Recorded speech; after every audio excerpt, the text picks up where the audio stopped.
de forma mucho más práctica, porque ha de suponerse que ustedes vieron en clases anteriores Derecho Procesal Civil 1, Derecho Procesal Civil 2, vieron el 3 en cuanto a los recursos y las vías de ejecución, y que esta materia recoge todo lo que son esos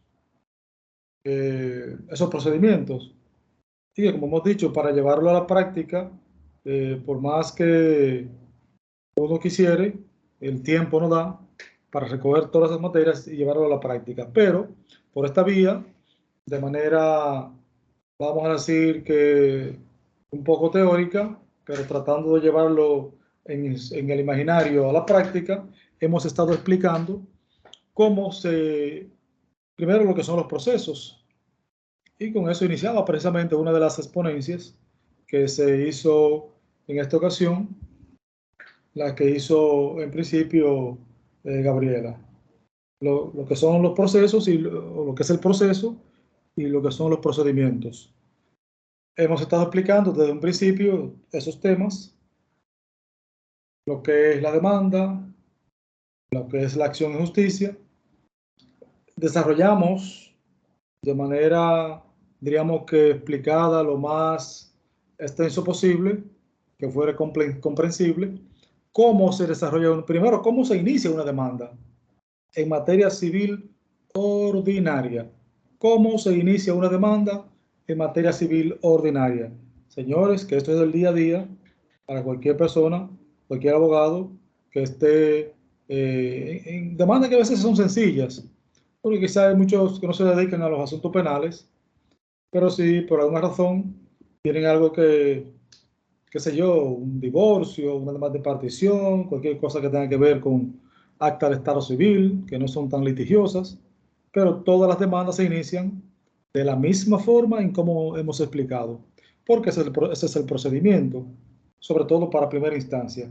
Ya sabemos que en el caso de los tribunales del orden de, del juzgado de paz, por ejemplo, como tribunal de inferior jerarquía respecto al de primera instancia, que lo es la Cámara Civil, pues no se inicia con con un emplazamiento, sino se inicia con una citación.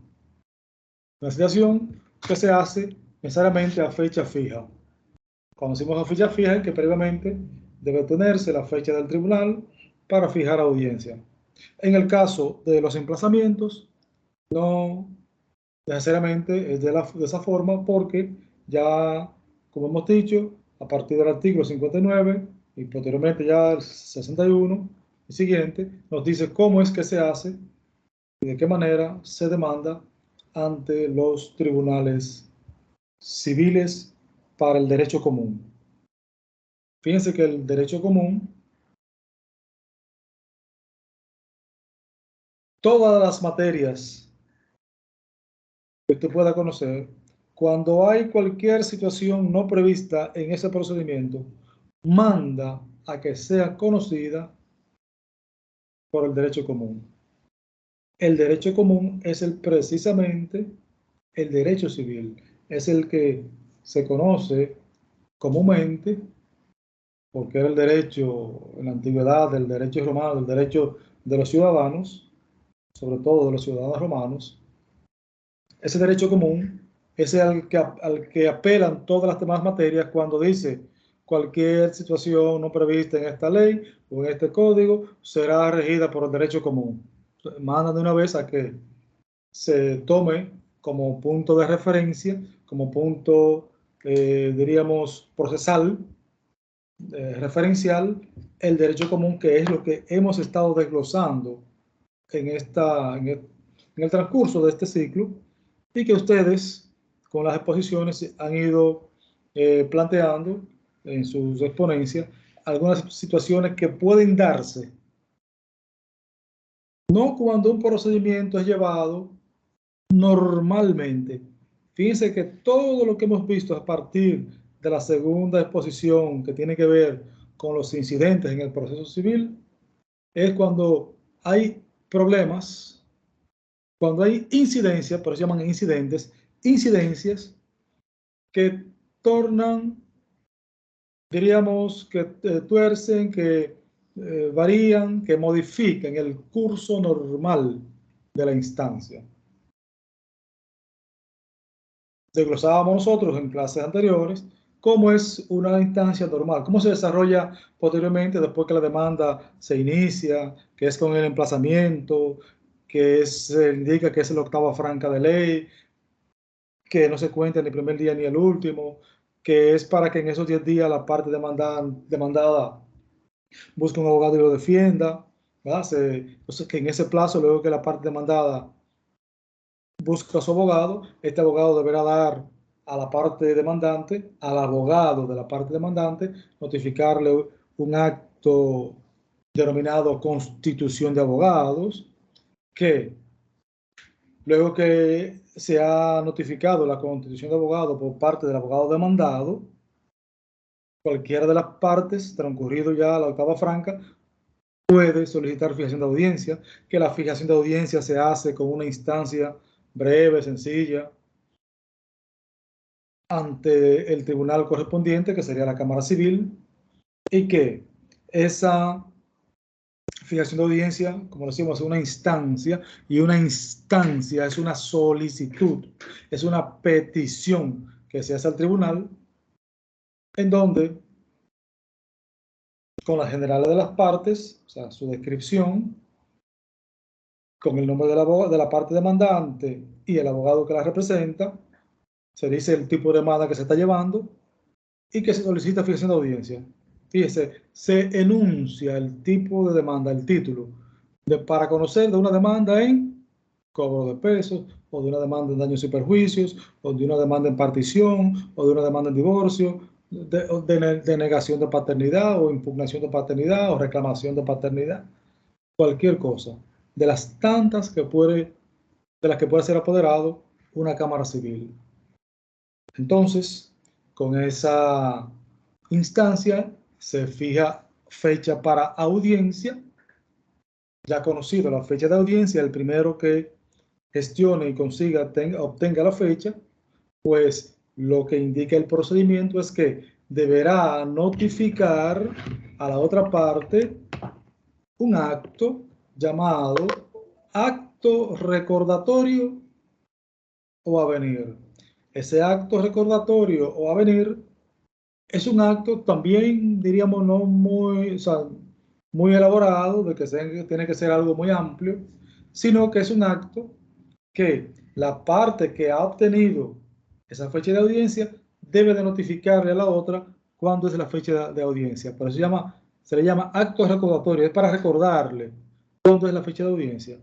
Acto recordatorio o un avenir, como dicen los franceses. Un avenir, o sea, de que venga la audiencia. Que esas son actuaciones todas que se dan extrajudicial. Si yo les digo, mencióneme de esos procedimientos, dos actuaciones extrajudiciales, bueno, pues está la demanda misma, porque eso es extrajudicial, el tribunal no tiene que ver con eso, no conoce de eso, no sabe, hasta tanto no sea apoderado, es un acto extrajudicial, la demanda, eso es extra, o sea, fuera del conocimiento del tribunal. La constitución de abogado es un acto extrajudicial.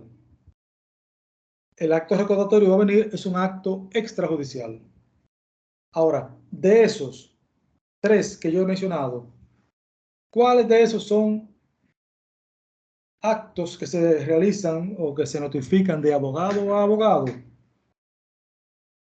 La constitución de abogado y el acto recordatorio o avenir. Son actos que se hacen de abogado a abogado, no a la parte que representa a ese abogado.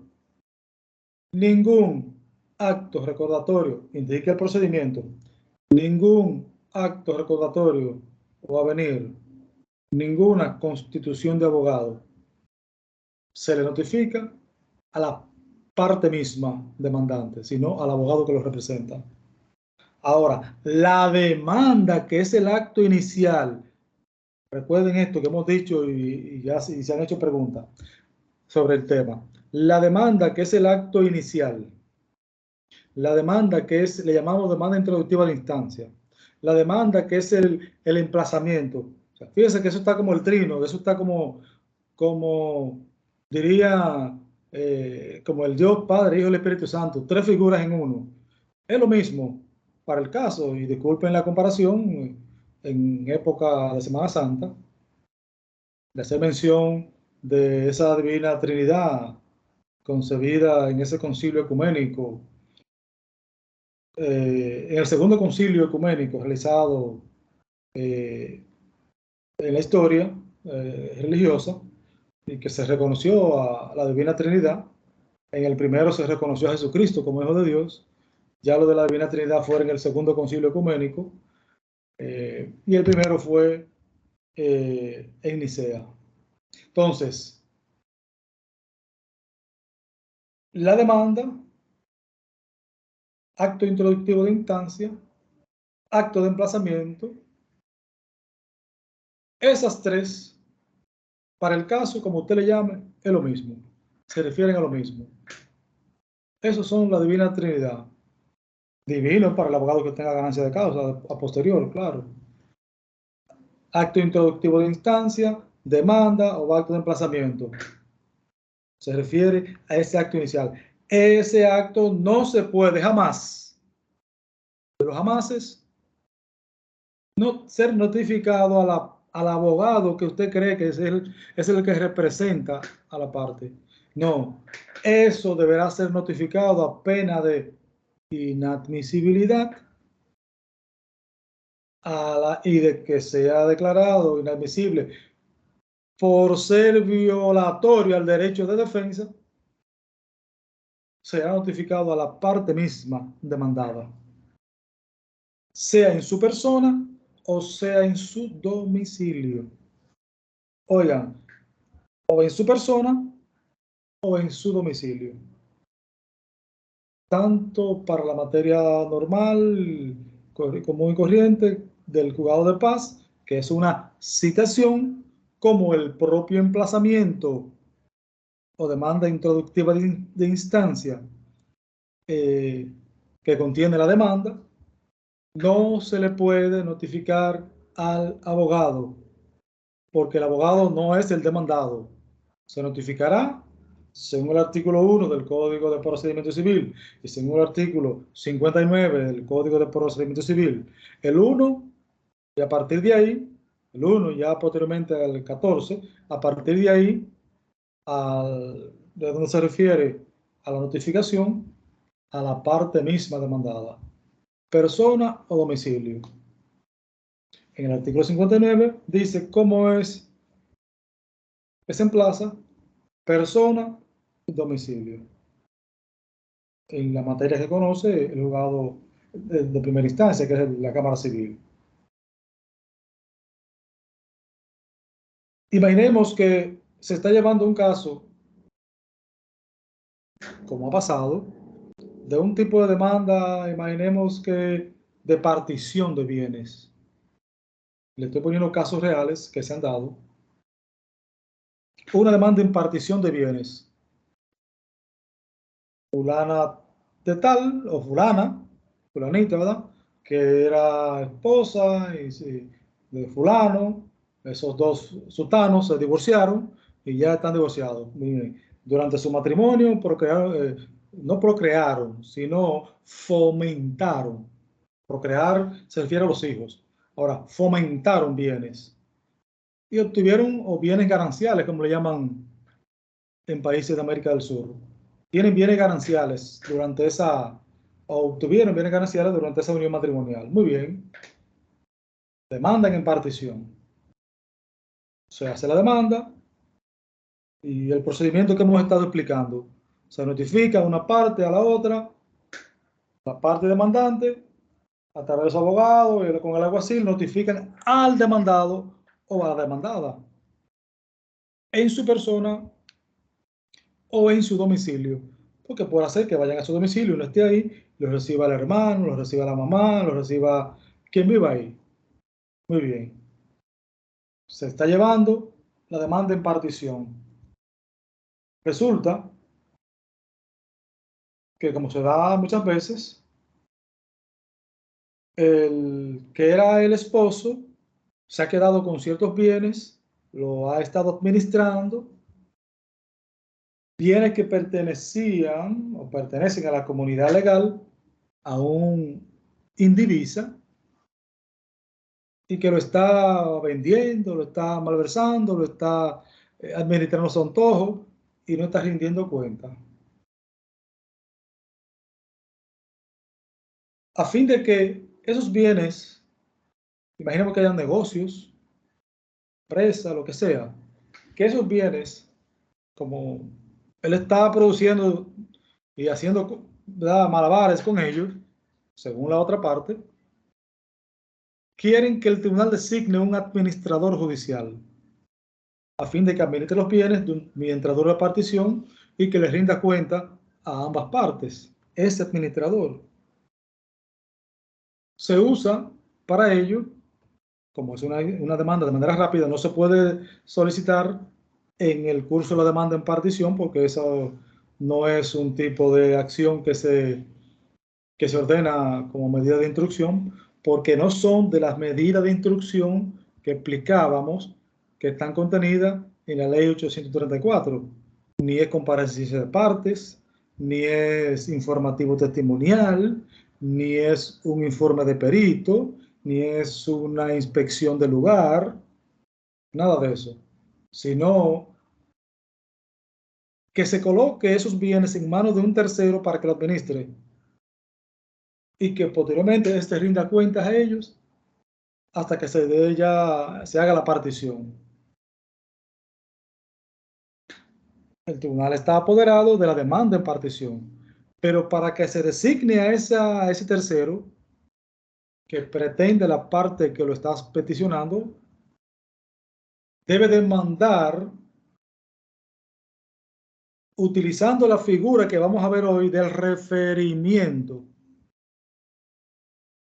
conforme al artículo 101 de la ley 834, para que de manera rápida el tribunal decida, porque son cuestiones rápidas, en el curso de una instancia o fuera de ella, en este caso en el curso de una instancia que ya está ventilándose por ante la Cámara Civil, que se está conociendo por ante la Cámara Civil, pues esa parte demanda en referimiento a fin de que sea designado un administrador judicial.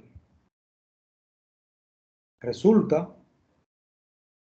como hemos visto en algunos casos, que el abogado de la parte que quiere que se designe el administrador y que demanda en referimiento, sobre todo de la parte demandante, porque en partición, que le interesa mantener los bienes ahí para que no se desaparezcan antes de que se haga la partición. Esa demanda la notifican de que al abogado de la parte demandada, porque él sabe, como es el abogado de la parte demandada, para que él conozca y venga a la audiencia. No.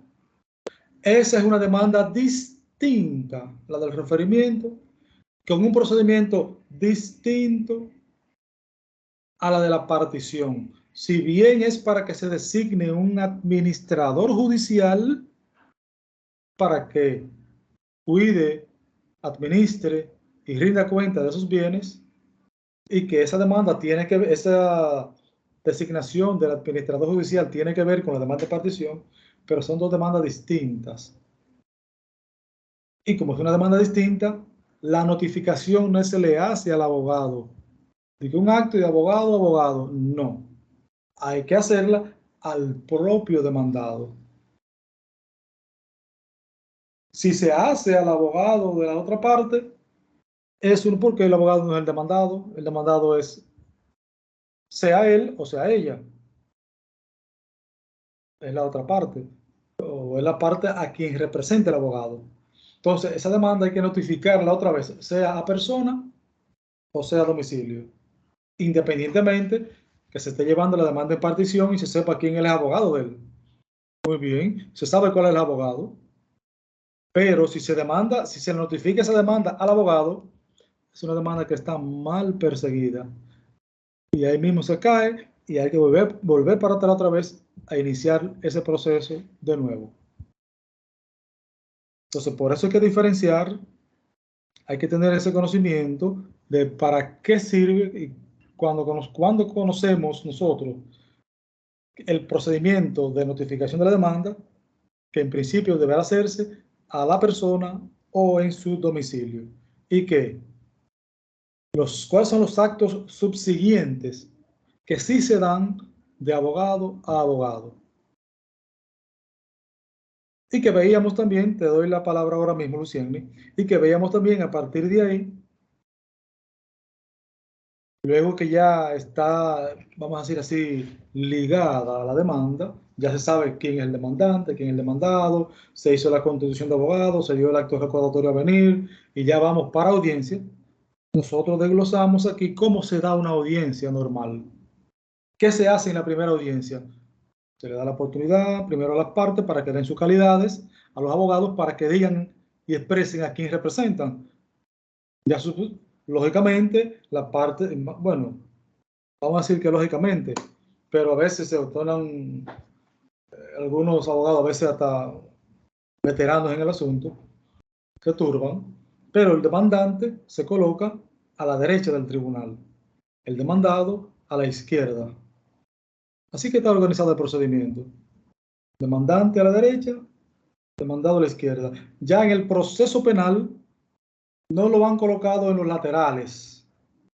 Todos hemos visto que hemos copiando del derecho norteamericano, porque es un derecho en donde el juez es un tercero imparcial, es un derecho rogado, etcétera, etcétera. Entonces, se colocan de frente las partes ante el tribunal. En materia civil, todavía no se coloca el procedimiento a los laterales, pero de frente, aún así, siempre va a ser a la derecha una parte y a la izquierda la otra. Se le da primero la palabra a la parte demandante porque es la parte que está impulsando la demanda. Primero hay que oír al demandante y no al demandado para saber de qué se trata, para que explique qué buscamos aquí. Entonces, ¿a quién se le da la palabra primero? Siempre al demandante, para que dé sus calidades y se identifique, porque él es el que está llevando la demanda. Y después el demandado. Ahora, se identifican las partes. Bien, entonces, lo que son las medidas de instrucción.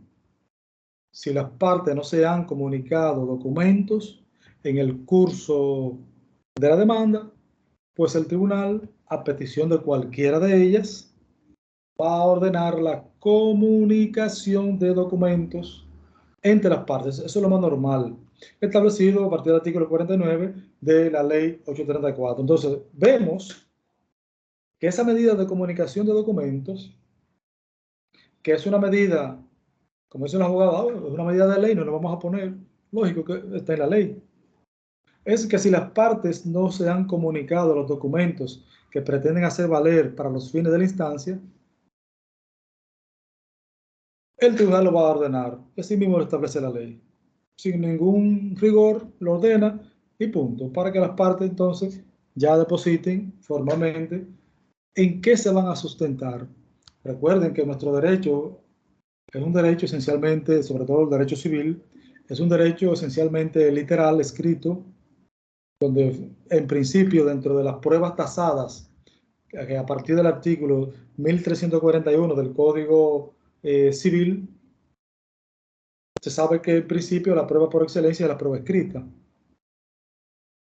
Entonces, como prueba escrita para la materia civil, hay que depositar los documentos o los papeles, lo que fuere, ¿verdad? En lo que se sustenta esa demanda.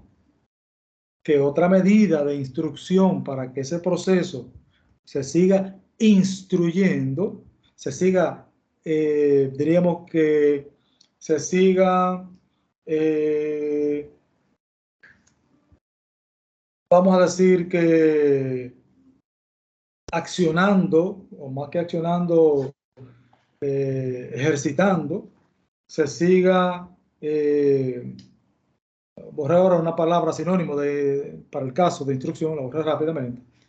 Entonces, para que el proceso siga su curso, que las partes comparezcan a audiencia. El artículo 60 de la ley 834 se refiere precisamente a eso. comparecencia personal de las partes. Pueden las partes, cualquiera de ellas, solicitar que las partes comparezcan a audiencia para que expresen lo que entiendan del lugar. Hemos dicho que a veces dicen algunos, bueno, no es necesario que las partes vengan porque las partes no hacen prueba. Bueno, pero es un derecho fundamental que tiene toda persona que es demandada y que interviene en un proceso a ser oída en todo estado de causa. Entonces, es un derecho fundamental. Mal podría, como algunos abogados se quieren oponer, aunque vaya y el tribunal al final lo deje simplemente que hable y tome nota, y que si es una demanda en cobro de pesos y ahí se ha aportado el recibo que dice que no ha pagado, va a ser condenado, aunque diga que él pagó. Bueno, si te lo demostró que pagó, aquí está el recibo que dice que usted debe. Aunque usted se oiga en audiencia y diga todo lo que vaya a decir, lamentablemente hay un recibo que dice que usted debe. Y en principio, hemos dicho que a partir del contenido del artículo 1341 del Código Civil, no se van a admitir, dice el Código, porque deberá extenderse acta, sea auténtica o sea bajo firma privada, de toda la transacción que sobrepase 30 pesos y no se va a admitir prueba por testigos. Eso es en principio lo que dice la ley. Ya dijimos en una ocasión que la Suprema Corte de Justicia ha dicho otra cosa en ese aspecto en una sentencia del año 2015 donde varió el criterio de que se mantenía al amparo del artículo 1341 del Código Civil. Si la parte va y demuestra y aporta un testigo, que esa es otra medida de instrucción, y aporta dice que se ordene un informativo testimonial, conforme al artículo 79 de la misma ley que hemos hecho referencia, informativo testimonial, ¿no? Está en la ley. Se ordena el informativo. Entonces, fíjense que esas son medidas de instrucción para llevar un proceso normal. Ahora, las partes se produjeron esa medida, se dilucidaron, se aportaron los documentos, se dieron las partes, se dieron testigos. Si hay que ordenar un peritaje, ¿verdad? Que se ordene una evaluación de un inmueble, que se ordene una prueba de ADN para demostrar una paternidad o negar una paternidad, etc. Esas son informaciones por peritos. Muy bien. Se produjeron todas esas pruebas, se instruyó el proceso y las partes, a partir del contenido del artículo 78 del Código de Procedimiento Civil, dice que las partes se limitarán a expresar sus conclusiones en audiencia y solicitar plazo al tribunal para producir, diríamos que, justificación de esas conclusiones debidamente motivadas. Pero ¿de cuáles conclusiones? De las conclusiones que estaban en la demanda, porque esas conclusiones no pueden variar. Él debe ir a audiencia a leerlas para que el tribunal entonces se entere de que eso es lo que está pidiendo. Y la otra parte ya se enteró cuando le notificaron la demanda, pero debe ir a decirle al tribunal. Eso es lo que dice el artículo 78 del Código de Procedimiento Civil. Las partes se limitarán a expresar sus conclusiones.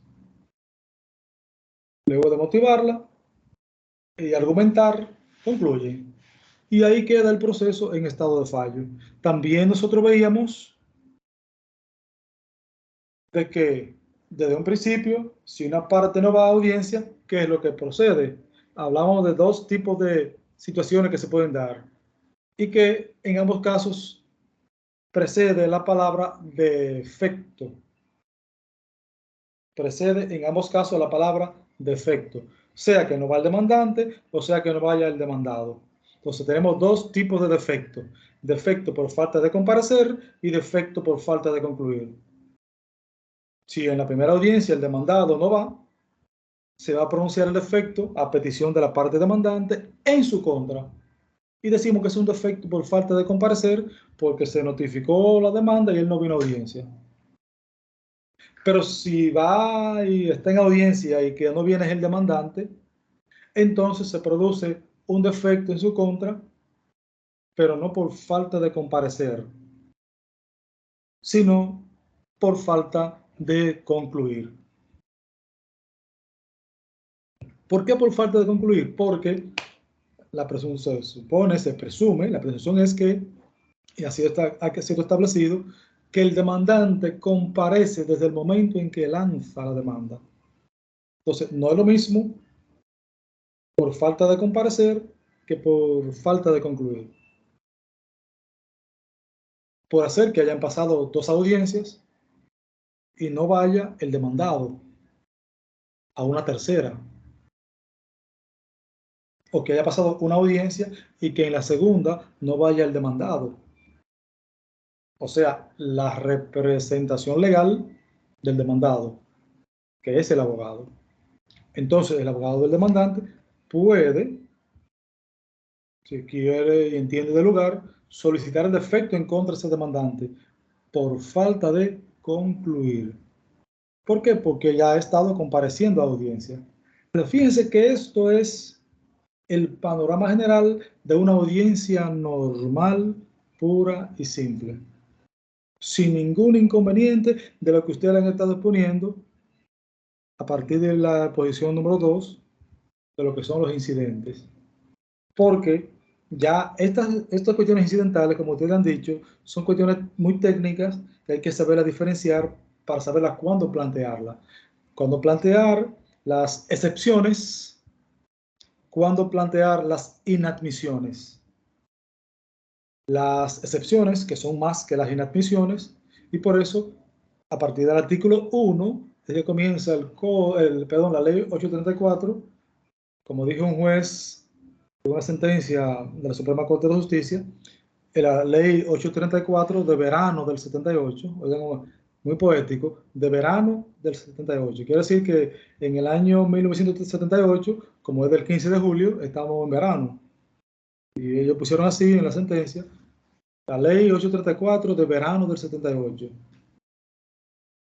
Una expresión muy poética para referirse a la ley. Comienza la ley a partir del artículo 1 indicando lo que son las excepciones, que constituye una excepción todo medio que tienda a hacer valer al adversario, Comienza por ahí. Entonces viene ahí las excepciones de incompetencia, las excepciones de la independencia, las excepciones de conexidad, las excepciones de nulidad, de forma, de fondo, etcétera. Que eso es lo que estamos viendo o hemos visto como incidentes que se pueden dar en el curso de un proceso. Eso es lo más normal que usted puede ver dentro de la normalidad que puede tornarse en una demanda. Lo más normal es que presenten incidentes, si es que los hay, o si hay la posibilidad. A veces no hay cabida a un incidente y sigue su curso normal. Pero hay que estar preparado, conociendo eso que ustedes han estado exponiendo. Por eso yo les decía desde el principio, vean los videos, ubiquen la ley 834 y cualquier otro material para que se sustenten en ese tipo de incidentes. En la exposición que hizo la cuasi abogada Dilia Leticia, hizo un esquema de los distintos tipos de incidentes que se pueden presentar. Nosotros estamos solamente quedándonos en la parte que concierne a la ley 834, pero hay incidentes de pruebas, incidentes que son contra el tribunal, contra un miembro del tribunal, etcétera, que no están contenidos en la ley 834, sino que están contenidos en el Código de Procedimiento Civil. Y como no están en los temas para exposición, no profundizamos sobre ello, pero que en la exposición, en esa retahíla de posibilidades de incidentes, quedó establecido otros tipos de incidentes que se pudieran dar distinto a lo que son las excepciones y lo que son las inadmisiones. Nos corresponde para el día de hoy un tipo de procedimiento que ahorita hacía mención y que le corresponde al licenciado, cuasi abogado, tiene que ver con el referimiento. Teníamos pendiente hace un ratito de Lucieni, que tenía la mano levantada, no sé si tiene todavía y mantiene el interés en hacer ella su pregunta. Profe, ya está bien. Usted la respondió la pregunta. Bien, hicimos fíjense que hicimos casi un recuento casi de la materia completa. Lo resumimos en unos cuantos minutos acá. Bueno, tenemos una hora conectado, diríamos que en una hora, o algo menos de una hora. Resumimos toda la materia prácticamente en esta ocasión. Como si fuera, y de hecho ya constituye un repaso de lo que pudiéramos dar, porque las cosas básicas que nos interesan que ustedes conozcan en esta materia. Si con eso que se ha expuesto aquí durante el ciclo, lo que hemos hablado, usted más o menos retiene un 80% o un 75%, lleva una buena ganancia, me refiero a retener, no de puntuación, que eso es otra cosa, sino a retener como tal esos conceptos, creo que van bien montados en el riel del conocimiento de lo que es el proceso civil. Si tienen alguna pregunta, jóvenes, es el momento. O de lo contrario, pasaríamos para darle paso y la oportunidad al siguiente expositor y con esa exposición concluiríamos, a partir de cualquier pregunta que ustedes pudieran realizar, concluiríamos con esta materia para que el próximo martes demos nuestro examen final. Bien. Manuel, tiene usted la palabra. Ok, bro.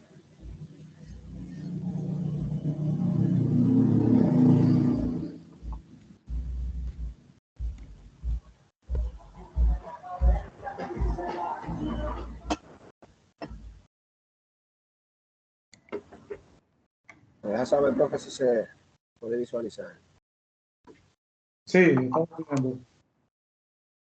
Ok. Normalmente, muy buenas noches.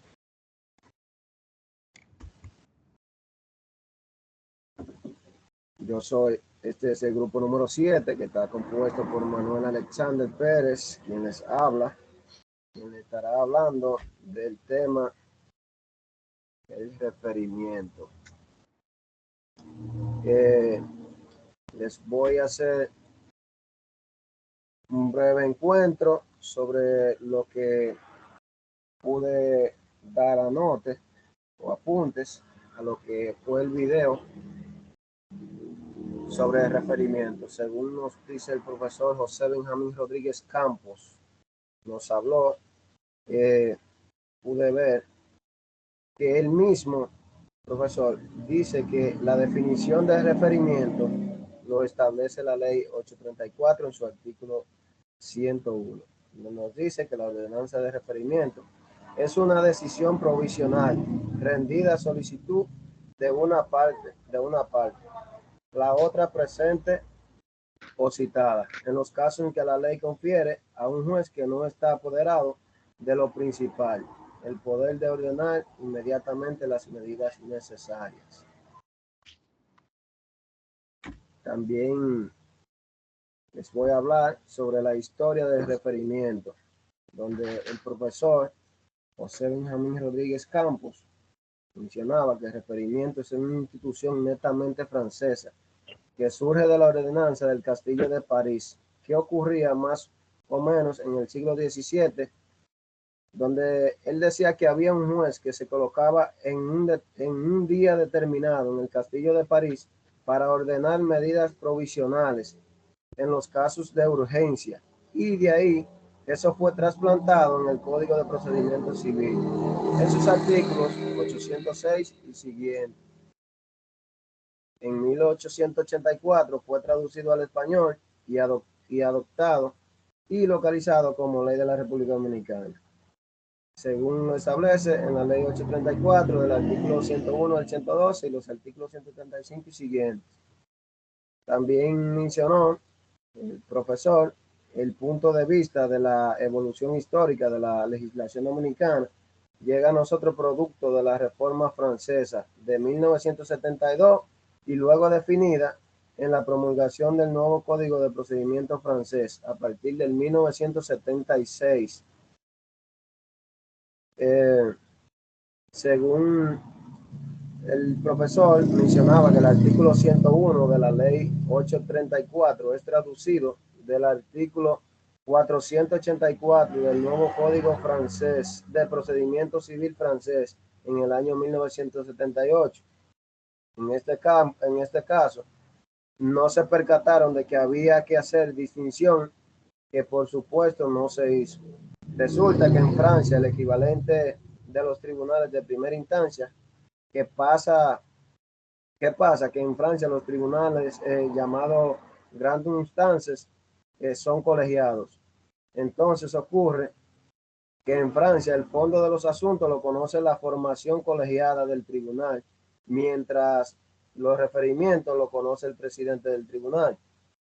Entonces, dice el profesor, ¿qué pasa en nuestra organización judicial dominicana? Que en los juzgados de primera instancia, en atribuciones civiles, son unipersonales.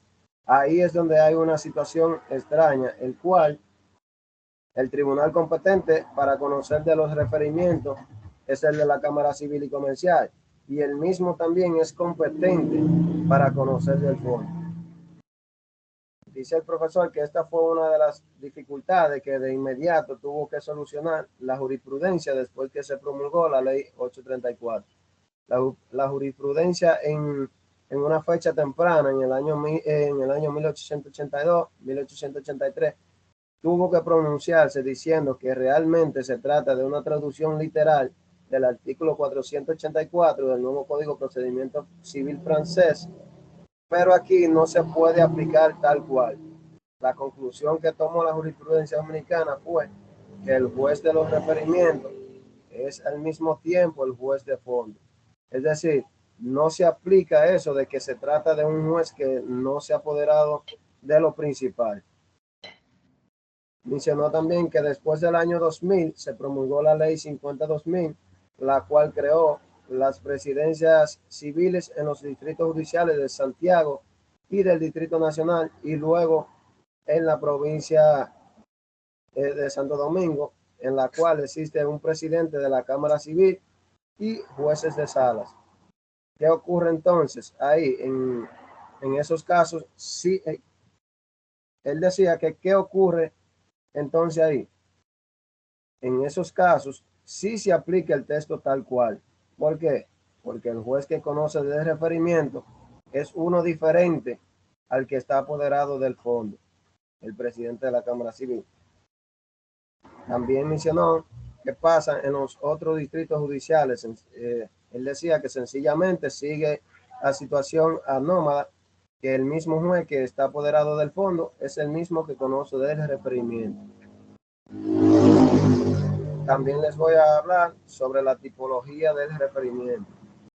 Es importante porque mucha gente, nos decía, dice el profesor, que es importante porque mucha gente asocia la noción de urgencia con la noción de referimiento. Sin embargo, en la definición del artículo 101 de la ley 834, no aparece la palabra urgencia. Es porque decía que es porque hay diferentes tipos de referimiento, donde aquí le voy a mencionar algunos. El referimiento clásico, que es en caso de urgencia regulado por el artículo 109 de la ley 834, que también es una traducción del artículo 808 del nuevo Código Civil francés. Los vamos a ver más adelante. El referimiento para hacer cesar una turbación manifiestamente ilícita, que está regulado en el artículo 110 de la ley 834, y este es traducido del artículo 809 del nuevo Código Civil francés. El referimiento preventivo Este referimiento todavía está a nivel jurisprudencial y está contemplado en el nuevo Código Civil francés en su artículo 145. El referimiento para fines de dificultad, en caso de dificultad de una ejecución de sentencia o de título ejecutorio. Este regulado por el artículo 112 de la ley 834. En este caso, en Francia no aparece este referimiento porque existe un juez especial que es el juez de la ejecución civil. También mencionó el referimiento tendente al levantamiento de una medida conservatoria. Está regulada por el artículo 50 del Código de Procedimiento Civil. Y mencionó también el referimiento de fondo, donde decía que este es un caso excepcionalísimo en los cuales el legislador autoriza que en cuestiones de fondo se conozca mediante el procedimiento rápido del referimiento. Él mencionó, en el video pude ver la palabra o figura que él decía petit referé, donde esta palabra no existe en ningún código. Eso, según cuenta el video, fue una ingenuidad de un abogado dominicano usando el idioma francés para confundir.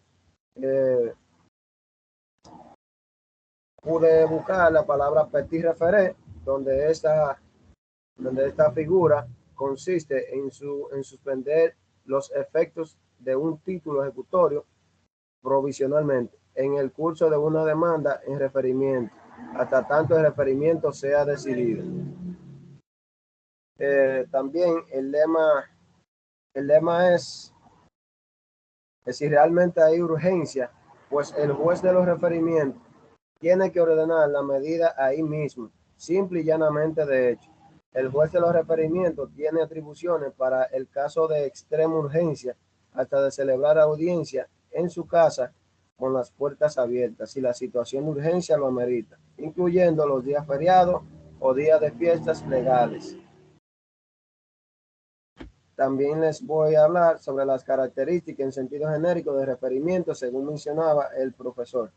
Todos los tipos de referimiento mencionados más arriba tienen alguna característica que les son comunes. En primer lugar, la decisión del juez de referimiento siempre tiene carácter provisional y esa provisionalidad tiene dos vertientes. Primero, la que decida el juez de los referimientos no se impone al juez de fondo, según lo establece también el artículo 104 de la ley 834, que dice que las ordenanzas de referimiento no tienen, en cuanto a lo principal, la autoridad de la cosa juzgada. Y número 2, la ordenanza del juez de los referimientos puede ser modificada, revocada o retractada por el mismo juez de los referimientos en caso de circunstancias nuevas. Según lo que establece la ley 834 de las ordenanzas de referimiento, ya como lo vimos la definición, vamos a mencionar que las ordenanzas de referimiento es una decisión provisional rendida a solicitud de una parte, la otra presente o citada, en los casos en que la ley confiere a un juez que no esté apoderado de lo principal el poder de ordenar inmediatamente las medidas necesarias. Como podemos ver o pudieron escuchar, como dice el profesor, en este artículo, en su definición, no menciona la palabra urgencia en ningún lado. La demanda es llevada por vía de citación a una audiencia que se celebrará a este efecto el día y hora habituales de los referimientos. Si, sin embargo, el caso requiere celeridad, el juez de los referimientos puede permitir citar a hora fija a unos días feriados o de descanso, sea en la audiencia, sea en su domicilio, pero con las puertas abiertas. El juez se asegurará de que haya transcurrido un tiempo suficiente entre la citación y la audiencia para que la parte citada haya podido preparar su defensa. Según el artículo 104, como ya habíamos mencionado, la ordenanza de referimiento no tiene en cuanto a lo principal la autoridad de la cosa buscada. No puede ser modificada ni revocada en referimiento, más que en caso de nuevas circunstancias. Las ordenanzas de referimiento es ejecutoria provisionalmente sin fianza, a menos que el juez haya ordenado que se preste una. En caso de necesidad, el juez puede ordenar que la ejecución tenga a la vista de la minuta. La ordenanza de referimiento no es susceptible de oposición. Puede ser atacada en apelación a menos que emane del primer presidente de la Corte de Apelación. El plazo de apelación es de 15 días.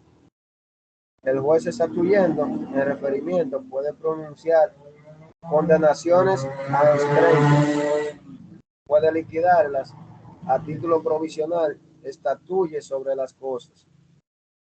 Las minutas de las ordenanzas de referimiento son conservadas en la Secretaría de la Jurisdicción.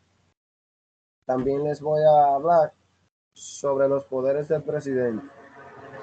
En todos los casos de urgencia, el presidente del tribunal de primera instancia puede ordenar en referimiento todas las medidas que no colidan con ninguna contestación seria o que justifique la existencia de un diferente. El presidente puede siempre prescribir en referimiento las medidas conservatorias que se impongan, sea para prevenir un daño inminente, sea para hacer cesar una turbación manifestantemente ilícita, en los casos en que la existencia de la obligación no es seriamente discutible, puede acordar una garantía al acreedor. Los poderes del presidente del tribunal de primera instancia, previsto en los dos artículos precedentes, se extienden a todas las materias cuando no exista procedimiento particular de referimiento. Puede igualmente el presidente del tribunal estatuir en referimiento sobre las dificultades de ejecución de una sentencia o de otro título ejecutorio. Según nos dice el artículo 135 de la ley 834, el juez podrá en todo momento autorizar la situación de la garantía primitiva por una garantía equivalente. Las solicitudes relativas a la aplicación de los artículos 130 al 135 no pueden ser llevadas en caso de apelación más que ante el presidente estatuyendo en referimiento. Cuando la ejecución provisional ha sido ordenada, no puede ser detenida en caso de apelación más que por el presidente estatuyendo en referimiento y en los casos siguientes. Primero, si está prohibida por la ley. Segundo, si hay riesgo de que entrañe consecuencias manifestantemente excesivas. En este último caso, el juez apoderado podrá también tomar las previstas en los artículos 130 y 135. Cuando la ejecución provisional ha sido rehusada, no puede ser acordada en caso de apelación más que por el presidente estatuyendo de referimiento. También les voy a hablar sobre la ejecución provisional, donde está plasmada en el artículo 127 de la ley 834, que nos dice que la ejecución provisional no puede ser perseguida sin haber sido ordenada, excepto cuando se trate de designaciones que sean ejecutorias provisionalmente de pleno derecho.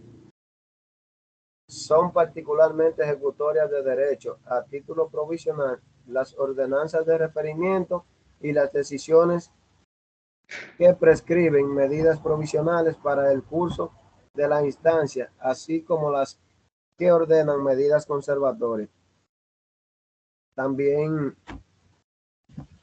les voy a hablar sobre los poderes del presidente de la Corte de Apelación, donde el artículo 141 de la ley 834 nos dice que en todos los casos de urgencia, el presidente podrá ordenar en referimiento en el curso de la instancia de apelación todas las medidas que no colidan con ninguna contestación sería o que justifique la existencia de un diferendo. El presidente podrá igualmente, en el curso de la instancia de apelación, suspender la ejecución de la sentencia impropiamente calificada en última instancia o ejercer los poderes que le son conferidos en materia de ejecución provisional. Es cuanto a lo que tengo sobre la exposición. También les voy a mencionar sobre Altañán Pérez Méndez, que nos habla de referimiento, y nos dice que es un procedimiento excepcional al cual se acude en caso de urgencia y para las dificultades de ejecución de una sentencia o de un título ejecutorio. También se acude al juez de los referimientos para que éste ordene una medida conservatoria a fin de prevenir un daño inminente o para hacer cesar una turbación manifestantemente ilícita.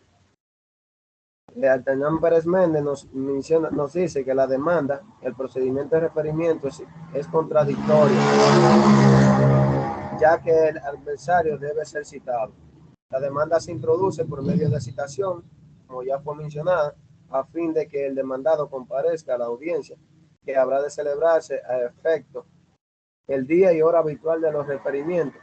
Si el caso requiere celeridad, el juez de los referimientos puede autorizar para que se cite a hora fija, aunque en los días feriados sea en la audiencia, sea en su domicilio, con las puertas abiertas, como ya lo habían mencionado anteriormente.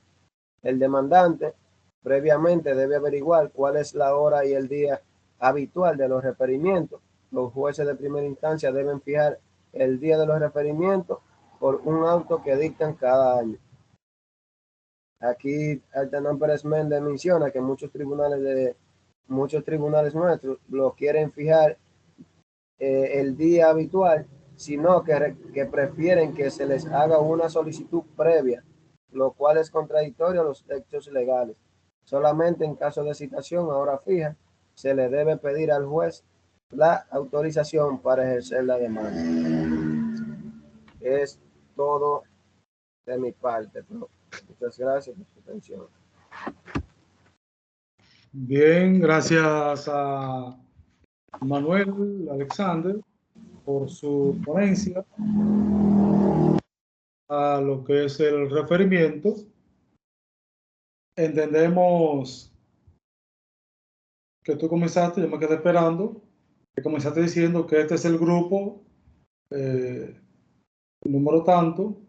Pensé que había más participantes. O sea, en el sentido, no sé si me dejé entender, cuando tú dijiste, este es el grupo que va a poner sobre el referimiento. No, tú solo que estabas poniendo el referimiento, no era un grupo. Muy bien. Alexander, con palabras propias, ¿cómo tú defines lo que es el referimiento? ¿Para qué sirve eso? Vamos a ver. ¿Para qué sirve esa acción del referimiento? ¿Me puede escuchar, profe? Claro, te escuchamos. Okay. El referimiento, profe, se usa, por ejemplo, como dice, como ya habíamos mencionado, en casos de urgencia, por ejemplo, en un embargo ya cuando menciona en caso de turbación o cuando usted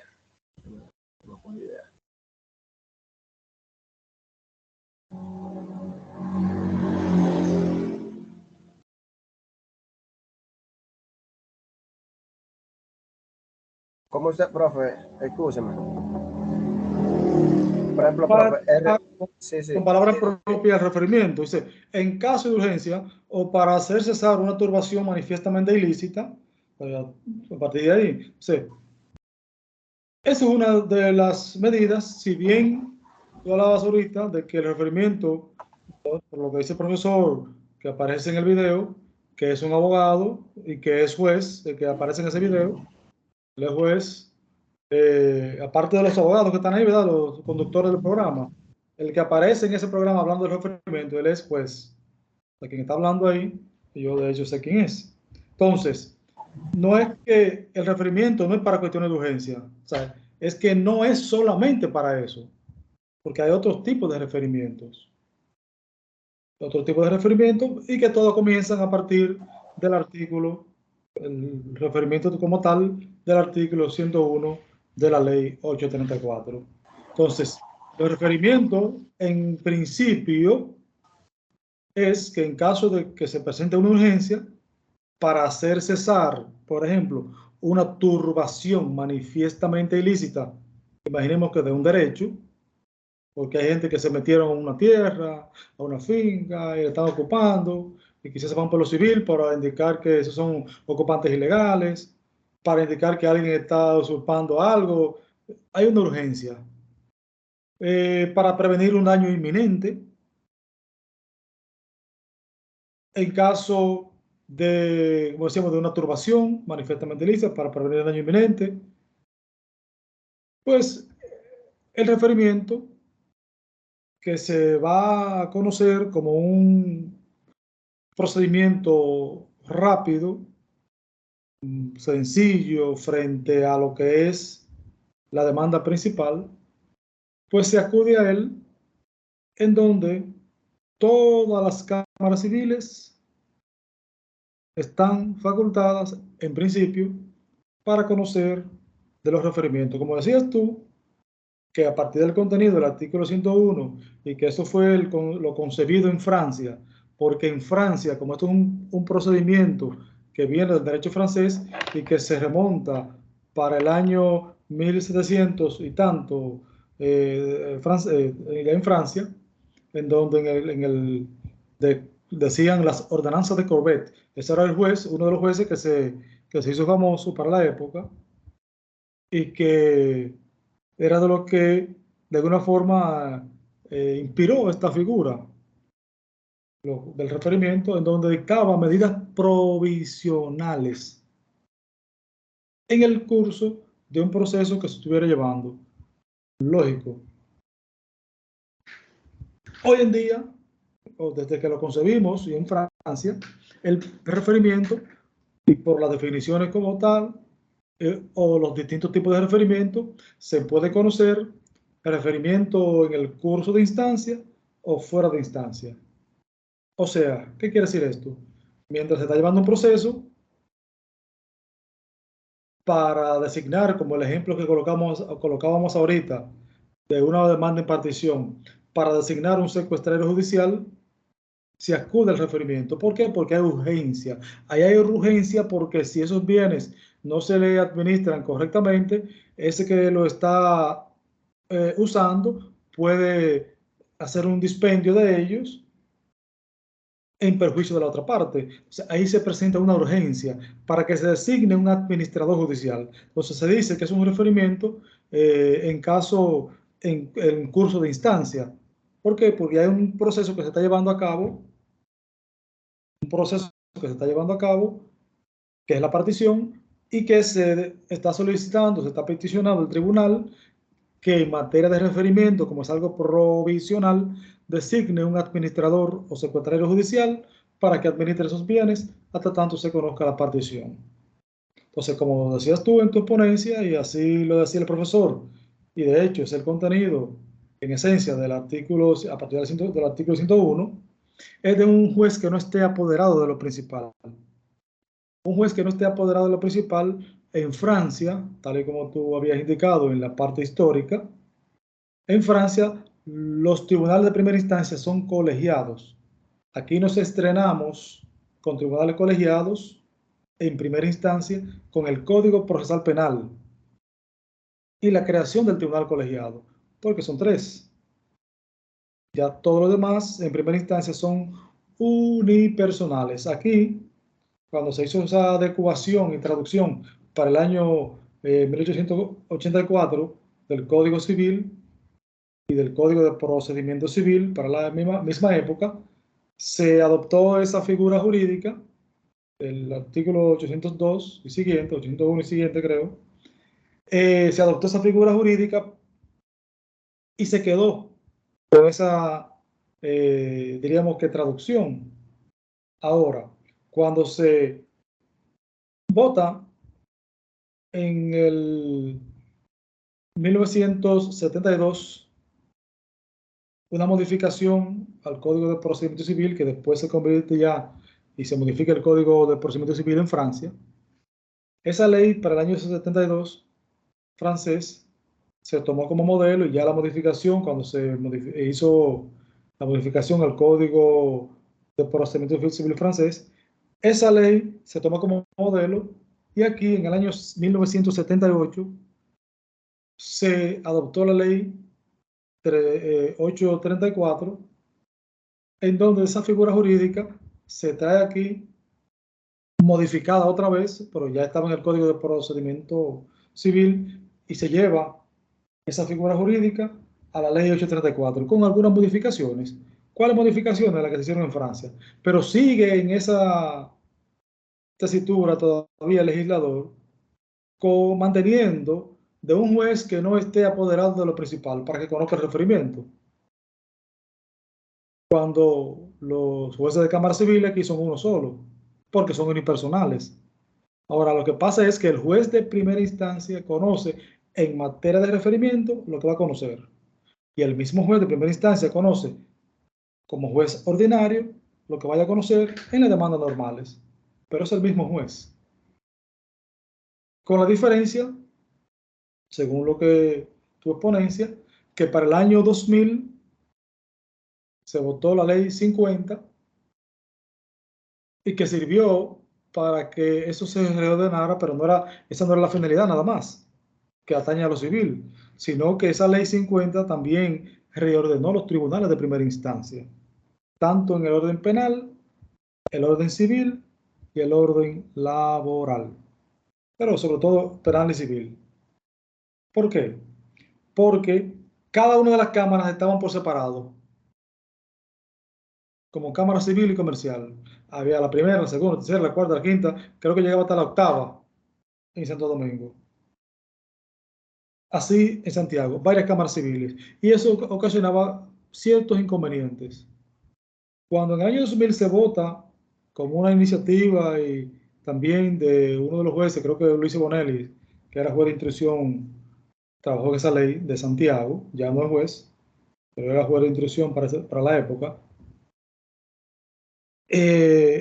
Se votó esa ley, entonces se reorganizaron las cámaras civiles y se creó con esa ley una sola cámara con distintas salas. Una sola cámara civil y todo lo demás pertenecían como a salas civiles, pero de esa sola cámara. Entonces en Santo Domingo hay una sola cámara civil con distintas salas y cada una tiene un juez distinto. Ahora, el presidente de la cámara es el que conoce los referimientos y por eso sí ahí se aplica entonces lo que se hacía en Francia, de que el juez que no está apoderado de lo principal va a conocer el referimiento, porque es una cuestión de urgencia, una cuestión rápida, una cuestión provisional, como son todas las demandas en materia de referimiento, y que no tocan, no pueden tratarse el fondo de la demanda, sino cuestiones provisionales. Entonces, con esta ley 50 del año 2000, se reorganizaron tanto los juzgados de instrucción, de instrucción, como existían para el momento, y las cámaras penales, y con ello también las cámaras civiles, porque la ley vale para todas las cámaras. Entonces, el juez de los referimientos queda, conociéndolo solamente los referimientos, el presidente de la cámara. Como para el momento, como muchas cámaras civiles, estaba Santiago y estaba Santo Domingo, pues se aplicó ahí. Ahora, en la medida en que un distrito judicial tiene más cámaras, como en el caso ahora nuestro, que tiene la Cámara Civil, ahora tiene dos salas, primera sala y segunda sala, que comenzó a funcionar este año, en enero, se habilitó una segunda sala. Ahora, lo que pasa ahí es entonces que para hacer la cosa, diríamos, alterna, este primer año los referimientos los va a conocer solamente el juez de la primera sala. Para el año que viene, entonces se va a una alternancia de que la segunda sala conocerá los referimientos. Entonces, puede ser que un caso se esté ventilando durante la primera sala y ese mismo juez, conociendo en materia de referimiento, conoce cualquier medida urgente, sea en el curso del procedimiento o fuera de una instancia, porque no necesariamente tiene que estar apoderado el tribunal de un caso para conocer de una demanda en referimiento. Tomando en cuenta las distintos tipos de referimiento, porque hay un tipo de referimiento que es para, en el caso de una dificultad en la ejecución de una sentencia, vaya bien, dificultad en la ejecución de una sentencia, y se necesita algún tipo de medida urgente, el tribunal ya no está apoderado de eso y conoce para conocer de una dificultad en la ejecución de la sentencia. Puede ser que no lo permitan entrar, puede ser que haya algún problema para ejecutar la sentencia y se acude al juez de los referimientos para que decida. Ese es un referimiento del cual no está apoderado el tribunal ya de ninguna demanda. Pero también otro tipo de referimiento en el cual no está apoderado y son de las cosas comunes que se dan, es para en el caso de turbación manifiestamente ilícita, como es lo que se alude cuando hay embargos retentivos, sobre todo, que hay cuentas en manos de terceros, entiéndase, bancos o instituciones de intermediación financiera, que le bloquean esa cuenta con un embargo retentivo, pues el banco lo que hace es que bloquea la cuenta, paraliza ahí, no sale ni entra un centavo, se acude al juez de los referimientos, fundamentándose en que eso es una turbación manifiestamente ilícita, porque no hay derecho para actuar en esa parte, porque no tenía ningún título para hacerlo, porque si tiene un título que justifique la medida, pues el referimiento se cae. Pero entonces se alega, como en muchos casos pasa, que porque demandaron, imaginemos que daños y perjuicios, y de una vez para asegurar, porque esa persona tiene o esa institución dinero en el banco, un embargo retentivo sobre esa cuenta. Y el banco lo que hace de una vez, como él no, para evitar ese inconveniente, paraliza eso y ejecuta el embargo y paraliza la cuenta. Como hay un tercero que tiene esa cuenta y es en manos del tercero, pues se demanda también al tercero para que tenga conocimiento de que se está siendo demandado en referimiento a fin de que ese embargo retentivo está causando una turbación a un derecho o una perturbación a un derecho y se acude al juez de los referimientos para que decida conforme al artículo 50, que es que remite al referimiento. Cuando nos referimos al embargo retentivo, entonces se remite al referimiento. El artículo 50 del Código de Procedimiento Civil remite o envía a que se conozca en materia vía el referimiento a partir del artículo 101 de la ley 834 para que el juez decida de manera rápida sobre esa perturbación manifiestamente ilícita. Entonces, ahí no necesariamente está apoderado el tribunal de nada. Entonces, el referimiento como medida sea urgente o sea para cesar una turbación manifiestamente ilícita o para prevenir un daño que sea inminente o para, en caso de la dificultad de una ejecución de una sentencia, se puede acudir al juez de los referimientos con la finalidad de que éste tome decisiones provisionales con la otra parte debidamente citada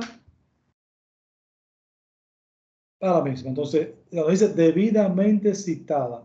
Esto quiere decir que para el referimiento no es emplazamiento, como decíamos, que es la demanda ordinaria, que es mediante un emplazamiento. No, el referimiento es mediante una cita. Que el tribunal, para ese referimiento normal o clásico, como se le llama, el tribunal estará o deberá cada año decir mediante un auto y publicar cuál es el día habitual, o sea, el día común, corriente y normal para conocer de los referimientos. todas las cámaras civiles tienen un día habitual, o las cámaras que el juez conoce referimiento, un día habitual de los referimientos. Por ejemplo, en el Distrito Judicial de Espaillat, hace muchos años que se ha tomado como día habitual de los referimientos los viernes. No hay que pedirle al tribunal, si el que el tribunal conozca, solamente cita la otra parte, con un tiempo suficiente que se pueda defender, mínimo un día franco, no citarlo el jueves para que vaya el viernes a defenderse. No, por lo menos tiempo suficiente, mínimo, ha dicho la Suprema, porque la ley no lo establece, mínimo por lo menos un día franco. Si decimos un día franco, tiene que ser 3 días, mínimo el miércoles en la tarde, como mínimo hay que citarlo, o el martes, para que no haya inconvenientes. Martes, venga el viernes para un referimiento. Y se aparecen ya ese día sin que haya necesariamente fijándose audiencia para esos fines. Entonces se conoce la demanda. Ese es el día habitual de los referimientos. Ahora, de la exponencia que ha hecho Manuel Alexander, podemos desglosar entonces que también hay, en caso de urgencia o extrema urgencia, el tribunal puede conocer fuera del día habitual de los referimientos, porque se le va a solicitar, se le va a peticionar que fije una hora o un día fijo distinto a ese día, porque hay una urgencia, diríamos, como diría un amigo, urgencia urgente, una urgencia distinto para que se conozca el día habitual de los referimientos. Y hay una extrema urgencia. Entonces el tribunal puede fijar a hora fija, ok, referimiento ahora, bueno, pues a las 2 de la tarde citen a la otra parte, ya el tribunal ha autorizado que sea para ese mismo día a las 2 de la tarde o para el día siguiente. Entonces, ahí el tribunal puede conocer audiencia. Fíjese una de las características que tiene el conocer esta figura jurídica que es el referimiento, que es para cuestiones urgentes, es para la urgencia dentro de la materia civil. Que también tenemos otra materia, otro procedimiento para las cuestiones urgentes, pero no para cuestiones urgentes del tipo civil, sino para cuestiones urgentes de derechos fundamentales, para dilucidar derechos fundamentales, que es el amparo, la acción de amparo. Son figuras que, vamos a decir así, son hermanas en el sentido de que son cuestiones urgentes que van a conocerse, son cuestiones en muchos casos provisionales, pero la diferencia sustancial es que en el caso de la acción de amparo, conforme a la ley 137 del año 2011, que crea el Tribunal Constitucional y los procedimientos constitucionales, es para decidir sobre derechos fundamentales, la violación o posible violación de una autoridad pública o de particulares de derechos fundamentales. Tenemos ahí la acción de amparo, el habeas corpus, que es en el caso de lo penal, el habeas data para el caso de lo civil. Pero lo que nos concierne a nosotros, que es el referimiento, el juez puede conocerlo hasta un día feriado, hasta en su casa, aunque yo no conozco el primero que se haya llevado un problema de esto para los casas. Ningún juez diga, ok, pues vamos a conocer en mi casa. Ahora, con esto de estos días feriados que tenemos de esta semana, no va a haber referimiento los viernes, que va a ser Viernes Santo. Por más urgencia que hayan, que quieran que el juez que conozca un referimiento ahora, no, que se espere la semana siguiente, independientemente de que la ley prevé eso. Pero no creo que haya un juez que que lo vayan a perturbar en esas condiciones, independientemente de que está para servir con un referimiento ahora este viernes, de que en una cuestión de urgencia. De manera pues que el referimiento se puede conocer cualquier día en caso de urgencia o de extrema urgencia, pero ya el tribunal tiene que autorizar esa citación. En caso contrario, si es un referimiento común y corriente normal, hay un día habitual de los referimientos. para el caso del Distrito Judicial de Espaillat, se conoce los viernes. Todas las demandas en referimiento van a resultar con una decisión que se llama ordenanza. Y esa terminología viene desde la antigüedad, desde Francia. Fíjense que se le llamaba las ordenanzas de Corbett, como se le llamaba a ese juez que se dedicaba a eso y que tradicionalmente se quedó como parte de del procedimiento para cuestiones urgentes.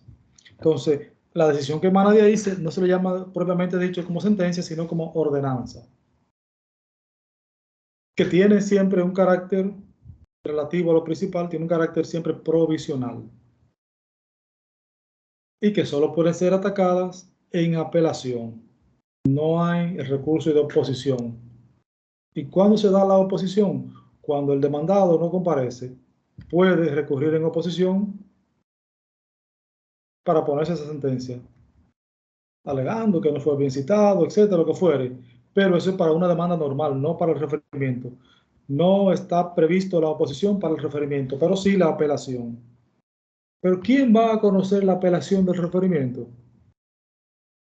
El presidente de la Corte Civil al departamento que pertenezca o que corresponda ese distrito judicial y ese juez. Entonces, solo el presidente de la Corte Civil va a conocer el referimiento en apelación. Por eso hablaba en la exponencia Alexander de los poderes del presidente. Tanto los poderes que tiene el presidente de primera instancia para decidir, un juez con mucho poder, como oía yo un juez exponiendo de los poderes que tienen los jueces de primera instancia en Argentina, hablando en una conferencia, que a veces tiene más poder para muchas cosas, decía él, que el presidente. Y decía las distintas razones. Esta ley da unos poderes, otorga unos poderes al juez de primera instancia a fin de que pueda tomar decisiones que ningún otro juez puede hacerlo, sino el juez de primera instancia en materia de referimiento. Entonces, la exponencia de hoy, con ella concluimos.